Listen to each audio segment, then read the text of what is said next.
Good morning. This is Father Stephen Kelly from St. John's Church in Detroit. We're continuing our series of daily morning meditations where we generally look at one or another of the lessons that are assigned for morning or evening prayer, what is known as the daily office lectionary. And first of all, kudos to my wife for a good haircut. One of the good things that come out of the COVID shutdowns is that my wife started cutting my hair and she does a fantastic job.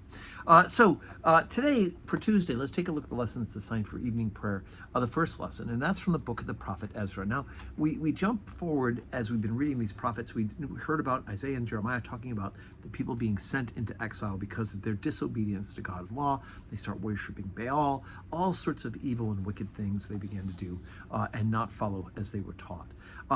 But the time of their purification is about to end, and God is allowing the temple to be rebuilt. And so the people who are the governors of Babylon and Persia are wondering why in the world suddenly the temple's being rebuilt. So they write back to the king and they ask him to look through the people who are rebuilding the temple, say they have permission from Cyrus to do this. And so they write back and they ask Darius the king to take a look and make sure that in fact this is what's happening. So Ezra chapter 6, beginning at verse 1. When Darius the king made a decree, a search was made in the house of the rolls and the treasures that were laid up in Babylon. And there was found at Achmetha, in the palace of the province of the Medes, a roll therein whose record was thus written. In the first year of Cyrus the king, the same Cyrus the king made a decree concerning the house of God at Jerusalem. Let the house be builded, the place where they offered sacrifices, and let the foundations thereof be strongly laid, and the height thereof 80 cubits, and the breadth thereof 80 cubits, with 3 great rows of great stones, and a row of new timber, and let the expenses be given out of the king's house. And also let the gold and the silver vessels of the house of God, which Nebuchadnezzar took forth out of the temple, which is at Jerusalem, and brought into Babylon, be restored, and brought again unto the temple, which is at Jerusalem, every one to his place, and place them in the house of God. Now therefore, Tatnai governor beyond the river, Shar-Boznai, and your companions, the Arphashites, which are beyond the river, be far from thence. Let the work of this house of God alone. Let the governor of the Jews and the elders of the Jews build this house of God in his place. Moreover, I make a decree, what ye shall do to the elders of these Jews for the building of the house of God, that of the king's goods, even of the tribute beyond the river, forthwith expenses be given unto these men, that they be not hindered.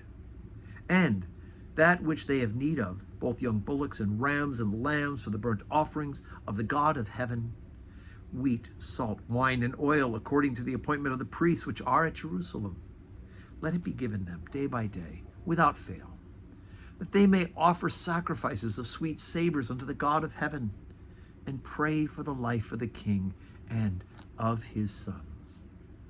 Also I've made a decree, that whosoever shall alter this word, let timber be pulled down from his house, and being set up, let him be hanged thereon, and let his house be made a dunghill for this.